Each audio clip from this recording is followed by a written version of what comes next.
Comment faire plus de vues sur YouTube? Salut à toi, c'est Mathias.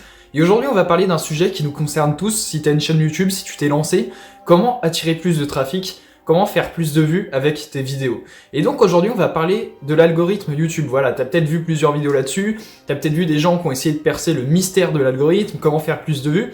Aujourd'hui, l'intérêt de cette vidéo, ça va être clairement de te donner les solutions pour mettre cet algorithme à ton avantage, pour le comprendre, remplir ses critères et faire plus de vues.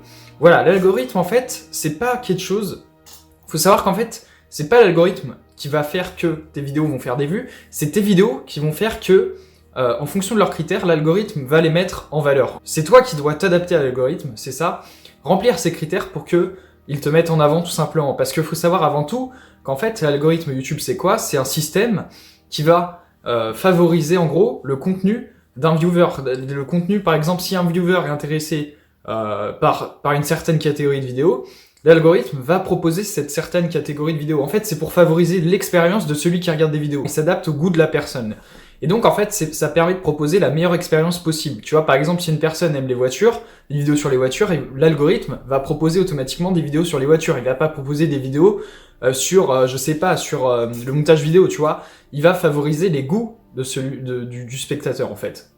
Donc voilà, et comment il fait pour identifier ça? C'est en fonction des likes, des commentaires, des abonnements. Si tu t'abonnes qu'à des chaînes de voitures, si tu likes que des vidéos de voitures, si tu commentes que des vidéos de voitures, tu vas avoir des vidéos de voitures en recommandation. Il s'adapte à tes goûts et aux critères. Et donc, comment il fait pour s'adapter à tes goûts? Bah, simplement par tes interactions. Et voilà. Et plus tu interagis sur certaines catégories de vidéos, plus YouTube va recommander cette catégorie de vidéos. Et donc, comment ça se passe? Comment tes vidéos vont être répertoriées, en fait, comment YouTube se place aussi, donc il se place en fonction de l'interaction des personnes par rapport à tes vidéos. Si des personnes commentent, like tes vidéos, YouTube va te mettre en avant, mais aussi par le watch time. Donc c'est quoi le watch time? Plus le clic, watch time et clic. En gros, c'est quoi? C'est le nombre de clics, donc le nombre de vues. Donc ça implique quoi? Ça implique une miniature attractive, voilà, pour attirer les gens tout simplement. La bannière, c'est vraiment la vitrine de ta vidéo. Si la bannière est moche, ça annonce un certain gage de non-qualité. Et à l'inverse, si ta bannière est bien faite, ça annonce un certain gage de qualité. Donc voilà, la miniature c'est très important, c'est l'appât numéro 1 de ta vidéo. Et ensuite c'est le watch time, donc c'est quoi? C'est le nombre de temps que reste le spectateur devant ta vidéo. Donc si ta vidéo fait 10 minutes et que le spectateur reste 6 minutes, c'est excellent, c'est plus de la moyenne. Si ta vidéo fait 10 minutes et que le spectateur reste 2 minutes, là ça devient compliqué et YouTube va tout simplement promouvoir les vidéos qui auront fait un meilleur watch time que toi. Et donc c'est important, les premières secondes sont cruciales. Voilà, généralement, quelqu'un quitte la vidéo dans les premières secondes, et donc ça implique d'être dynamique, d'avoir un sujet intéressant qui va captiver la personne, dynamique, faire un montage dynamique, avoir une qualité vidéo optimale, donc une bonne qualité d'image, une bonne qualité audio. C'est très important, donc watch time, c'est le nombre de clics, plus le temps que va rester la personne devant ta vidéo. Ensuite, on a cibler une niche, voilà. Donc, pourquoi cibler une niche, un sujet précis? Parce qu'en fait, ça va te permettre de créer des fans. Plus tu vas cibler ton audience, plus tu vas attirer des gens, plus si tu cibles une niche, tu vas attirer des gens intéressés par ce sujet, intéressés par cette niche, et qui vont t'accorder leur confiance. Si tu es spécialisé, les gens vont te suivre pour ce que tu racontes, et ça va te permettre d'avoir une petite base de fans qui vont aimer tes vidéos, qui vont liker tes vidéos, qui vont te regarder pour le sujet que tu abordes. Et ça, déjà, c'est un bon signe, c'est positif, parce que ça indique à YouTube, si tu as une base de personnes qui te suivent et qui likent tes vidéos, qui commentent, ça indique à YouTube que ta vidéo est appréciée. Et déjà, elle va être mieux référencée. Et ça, c'est super important. Donc, trouver une niche et fidéliser une audience, donc ça implique de trouver un sujet, un thème dont tu vas parler pendant longtemps pour fidéliser cette audience et lui faire plaisir et qu'elle puisse t'accorder des résultats positifs comme des likes, des commentaires, des abonnements. Et donc voilà, donc promouvoir tes vidéos et apporter de la valeur avec tes vidéos, c'est important. Je te l'ai déjà dit hier aussi, il faut que tu résoudes des solutions, que tu apprennes des choses aux gens, que tu aides les gens tout simplement, que tu apportes de la valeur pour qu'ils puissent accrocher à ta vidéo. Ensuite, on a la règle des 25. Donc qu'est-ce que c'est la règle des 25? Une fois que tu as trouvé ta thématique, ta niche, donc une fois que tu proposes du contenu régulier sur un sujet précis et que tu as des gens qui te suivent, la règle des 25, ça va être de proposer 25 vidéos de cette thématique, de cette niche d'affilée. Par exemple, moi dans mon cas, c'est ce que je vais tenter de faire. Je vais tenter de faire 25 vidéos d'affilée, par exemple sur comment construire une audience sur YouTube, comment démarrer sur YouTube. Et ce qui va faire que, vu que je vais avoir une petite audience qui va me suivre, cette audience va regarder ces 25 vidéos. Quelqu'un qui est intéressé par une vidéo de ce style va regarder les 25 autres pour avoir un ensemble de connaissances sur le sujet. Et c'est super intéressant de faire ça, Parce qu'en fait, ça permet de donner de la valeur sur plusieurs vidéos, ce qui va donner envie aux spectateurs de regarder tes vidéos et de les liker. Donc la règle des 25, c'est de sortir 25 vidéos sur le même sujet, sur la même thématique, d'affilée si possible. Voilà, donc ça sera aussi plus facile pour YouTube de recommander ta vidéo. Si quelqu'un fait une vidéo sur les chevaux, tu vois, la regarde, et que t'as fait plein d'autres vidéos sur les chevaux, ça va être plus simple pour YouTube de promouvoir tes vidéos.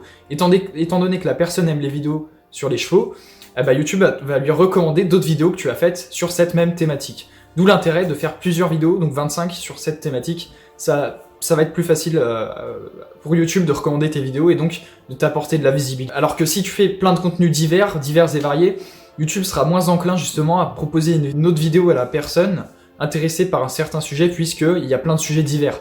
Alors que quand la personne aime un sujet précis, YouTube va recommander toutes les autres vidéos que tu as faites sur ce sujet précis. C'est ce que je disais, une personne potentiellement intéressée par un sujet pourra plus facilement regarder tes 24 autres vidéos sur ce même sujet. Donc ça risque d'augmenter tes clics, forcément, parce qu'elle va regarder les autres vidéos, et ton watch time, plus tes données, les données positives comme les likes, les abonnements, les commentaires. Et donc tout ça, c'est favorable à ce que YouTube te mette en avant. Donc voilà. Généralement, il faut savoir aussi que sur les grosses chaînes, tu vois, t'as que quelques vidéos qui buzzent. Souvent, les grosses chaînes fourre-tout, tu vois, on va dire, t'as que quelques vidéos, t'as 9 vidéos sur 50 qui buzzent, qui vont faire la majorité de tes vues. Il y a qu'une petite partie des vidéos qui comprennent toutes les vues de ta chaîne, généralement. Alors que quand tu fais plein de vidéos ciblées comme ça, tu peux répartir assez facilement ton nombre de vues sur le nombre de vidéos existantes. Et ensuite, le dernier conseil, c'est de publier régulièrement. Donc ça implique quoi? Ça implique de faire des vidéos tous les jours, très souvent sur le même sujet, la même thématique. Ça ouvre de plus de portes pour ta chaîne, plus de portes d'entrée. Les gens vont regarder, qui seront intéressés par ce sujet, seront plus susceptibles de regarder les autres vidéos sur ce sujet du coup. Et ça t'apporte plein de portes d'entrée. Et ça fidélise une audience tout simplement, et YouTube met les chaînes qui postent régulièrement, qui publient régulièrement, l'algorithme met les chaînes qui publient régulièrement en avant, tout simplement. Donc voilà les 5 conseils, je vais te les répéter. Donc le premier conseil, c'est que l'algorithme, il n'est pas là pour te casser ou pour te mettre en valeur, c'est tout simplement un outil pour proposer la meilleure expérience possible à celui qui regarde des vidéos, et donc ça implique de comprendre cet outil. Donc après, ça va être le click et le watch time, il faut que tu cibles une audience, tout simplement, que tu cibles une niche, que tu fidélises une audience et que tu proposes du contenu régulièrement à cette audience sur une même thématique si possible. Ensuite, la règle des 25, donc proposer 25 contenus sur cette thématique pour inciter YouTube, les gens à regarder ton contenu tout simplement, et par la même occasion YouTube à mettre en avant ces vidéos. Et ensuite, ça va être de publier régulièrement, voilà, avoir un rythme soutenu de publication pour que tu puisses te mettre en avant. Voilà, c'est à peu près tout pour cette vidéo. Des fois, c'était un peu brouillon, mais j'espère que tu as compris ce que je voulais dire, les méthodes que je voulais te faire passer. Mon but, c'était vraiment de te faire prendre conscience, en fait, qu'on peut répondre aux exigences de cet algorithme, et il peut nous mettre en avant, voilà, si tu remplis ces critères, et ça implique donc la stratégie que je viens de mettre en place, ça implique que tu mettes en place cette stratégie pour pouvoir y parvenir. Donc voilà, c'était un peu brouillon, je m'excuse pour ça, mais je pense que tu as compris ce que je voulais dire, le message que je voulais te faire passer.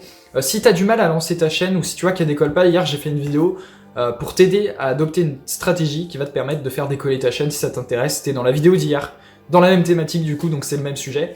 Et donc si tu as regardé cette vidéo, tu peux être susceptible de regarder la vidéo d'hier. Voilà, c'est un peu ce que je viens d'expliquer dans cette vidéo en tout cas.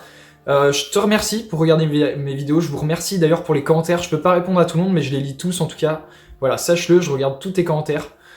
Puis voilà, je sais que c'est dur de commencer YouTube, c'est pour ça que je fais plein de petits tutos conseils comme ça peut aider je pense. Puis voilà, moi sur ce, je te souhaite une bonne journée, porte-toi bien, voilà, passe une bonne journée, on se retrouve demain, c'était Mathias.